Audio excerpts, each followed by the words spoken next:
شکریہ گنلپ۔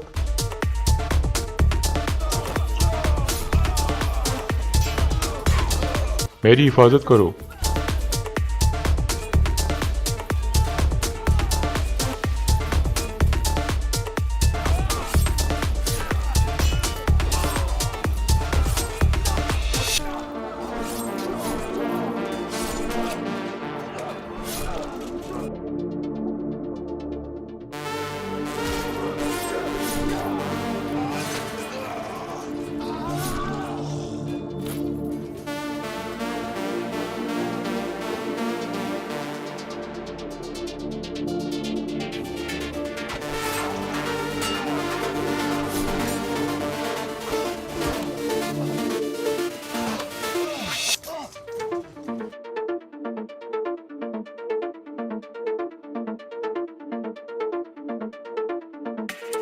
دوسری طرف مہمان خانے میں سعادتین نے احمد کی گردن پر تلوار رکھی ہوئی تھی۔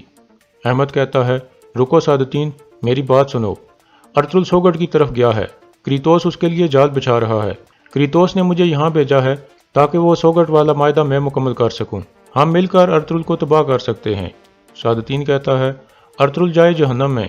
تم نے مجھے ریاست کے سب اراکین کے سامنے بے عزت کیا تھا۔ میں تمہاری وجہ سے اپنا عہدہ کھو بیٹھا تھا۔ تمہاری وجہ سے میرا وفادار ملازم گوکتو مارا گیا۔ تمہیں کیا لگتا ہے کہ اس سب کے بعد میں تمہیں معاف کر دوں گا؟ احمد کہتا ہے، ہمیں ماضی کو بلا کر ایک دوسرے کے ساتھ تعاون کرنا چاہیے۔ میں ارطغرل کی وجہ سے ہر چیز کھو چکا ہوں۔ ہمیں اکٹھے مل کر ارطغرل کو تباہ کرنا ہوگا۔ سعادتین کہتا ہے، تو تم ارطغرل سے بہت نفرت کرتے ہو اور یہاں میرے ساتھ اتحاد کرنے آئے ہو۔ ارطغرل نے تمہیں معاف کر دیا ہوگا، سلطان علاء الدین نے بھی تمہیں معاف کر دیا ہوگا، لیکن میں تمہیں معاف نہیں کروں گا۔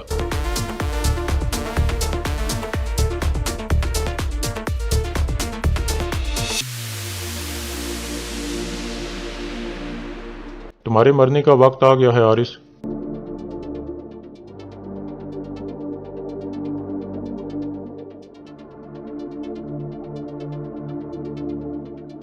دوسری طرف سنگر تیکن نے گورنر کریتوس کو پکڑ لیا تھا۔ کریتوس کے سارے سپاہی مارے جا چکے تھے۔ ارطغرل کہتا ہے، آؤ گنلپ صاحب، اس شیطان کو جان لو جس کے ساتھ تم صلح کا معاہدہ کرنے والے تھے۔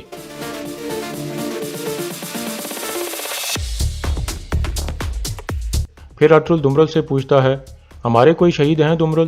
دمرل کہتا ہے، نہیں سردار۔ پھر ارطغرل کریتوس کو کہتا ہے، میں جانتا تھا کہ تم انتقام لینا چاہتے ہو کریتوس۔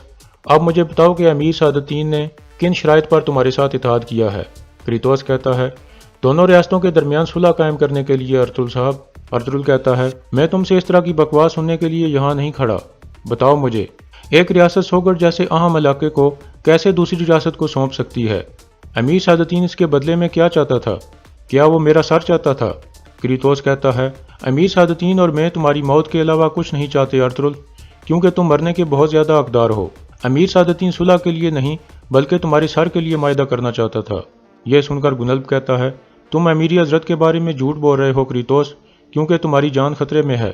پھر ارطغرل کہتا ہے، سوگٹ ترکوں کا ہوگا، یہ کائی والوں کا گھر بنے گا۔ گنلپ صاحب، آپ نے اپنے کانوں سے سن لیا ہے کہ امیر سعادتین کیا کر رہا تھا۔ اب تم دونوں میری بات غور سے سن لو۔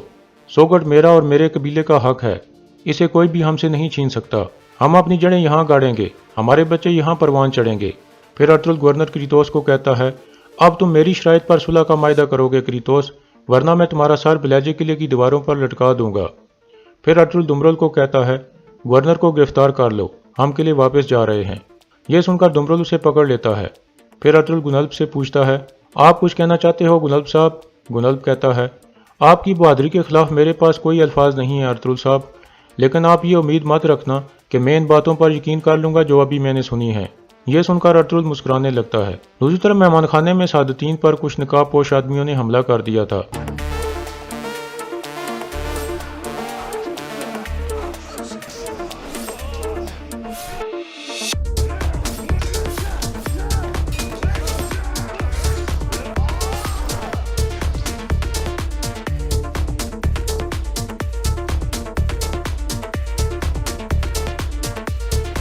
پھر ایک زخمی سپاہی سے سعادتین پوچھتا ہے، کس نے یہاں بھیجا تمہیں؟ وہ آدمی آگے سے کوئی جواب نہیں دیتا۔ دوسری طرف کونیا میں غیاث الدین ایک خط پڑھ رہا تھا۔ اتنے میں مہاپری وہاں آ کر کہتی ہے، آپ نے مجھے بلایا سلطان؟ غیاث الدین سپاہیوں کو باہر بھیج دیتا ہے اور پھر کہتا ہے، آپ نے مجھے امیر سعادتین کی کاٹھ پتلی بنا دیا ہے والدہ۔ آپ نے مجھے سلطان بنانے کے لیے میرے بابا کو قتل کر دیا۔ جس غلیظ کے ساتھ مل کر آپ نے یہ کیا تھا، اس نے مجھے اپنے ہی محل میں قیدی بنا دیا ہے۔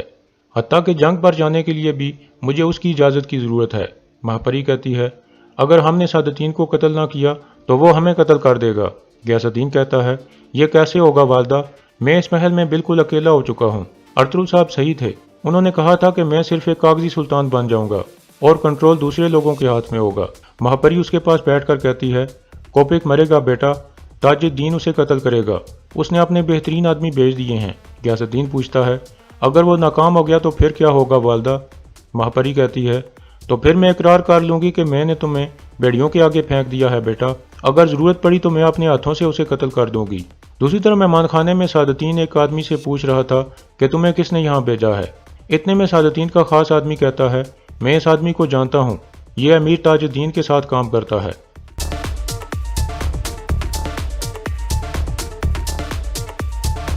پھر سعادتین کہتا ہے، تو ماہپری خاتون امیر تاج الدین کے ساتھ مل کر مجھے قتل کرنا چاہتی تھی۔ اتنے میں زخمی سپاہی پیچھے سے خنجر اٹھا لیتا ہے۔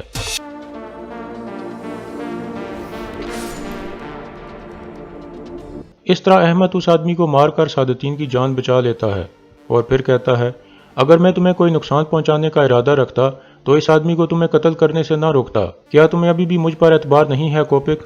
دوسری طرف ارطغرل گورنر کریتوس کو گرفتار کر کے واپس کارا جیسر کے لیے پہنچ گیا تھا۔ سپاہی ارطغرل صاحب زندہ باد کے نعرے لگا رہے تھے۔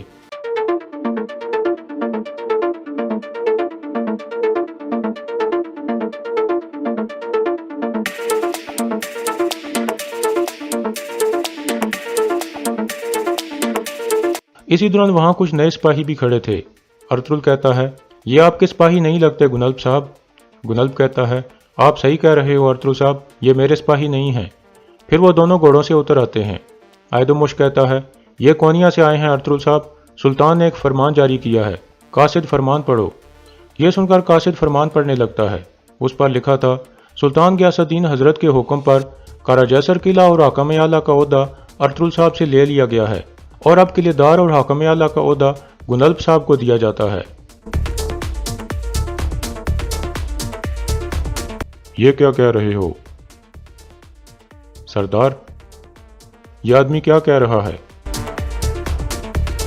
اس کے بعد ترگت کہتا ہے، حاکم اعلیٰ کی ذمہ داری ہمارے سردار سے کوئی بھی نہیں چھین سکتا، یہ خط نقلی ہے۔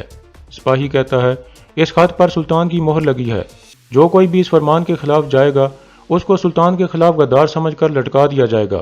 اتنے میں بامسی گنلب کے سامنے کھڑا ہو جاتا ہے اور اسے کہتا ہے، گنلب بے، تم یہ سب جانتے تھے، تمہیں ہر چیز کی خبر تھی۔ گنلب کہتا ہے، خاموش ہو جاؤ بامسی، تمہاری طرح مجھے بھی ابھی یہ بات پتہ چلی ہے۔ پھر ارطغرل کہتا ہے، بامسی، اس معاملے کے ساتھ اس کا کوئی تعلق نہیں ہے، یہ امیر سعادتین کا کام ہے۔ دوسری طرف مہمان خانے میں سعادتین کہتا ہے، فوراً اس غدار تاج الدین کو تلاش کر کے میرے پاس لاؤ۔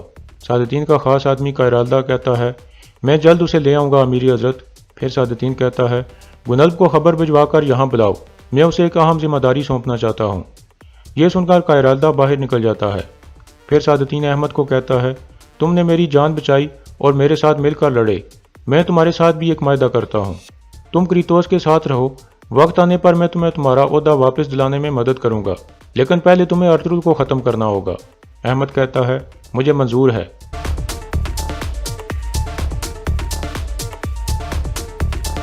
دوسری طرف کارا جیسر قلعے میں گورنر کریتوس کہتا ہے، اب سے تمہارا سردار کچھ بھی نہیں ہے، آج اس کے غصے نے اس کا عہدہ چھین لیا ہے، کل میں سوگٹ واپس لے لوں گا۔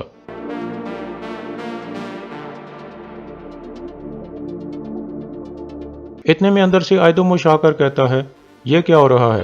اب سے تمہارا سردار حاکم اعلیٰ نہیں رہا، اس لیے اپنی حد میں رہو۔ آئدموش اپنے سپاہیوں کو کہتا ہے، گورنر کے ہاتھ کھول دو، ہمارے حاکم اعلیٰ گنلب صاحب اندر ان سے ملاقات کریں گے۔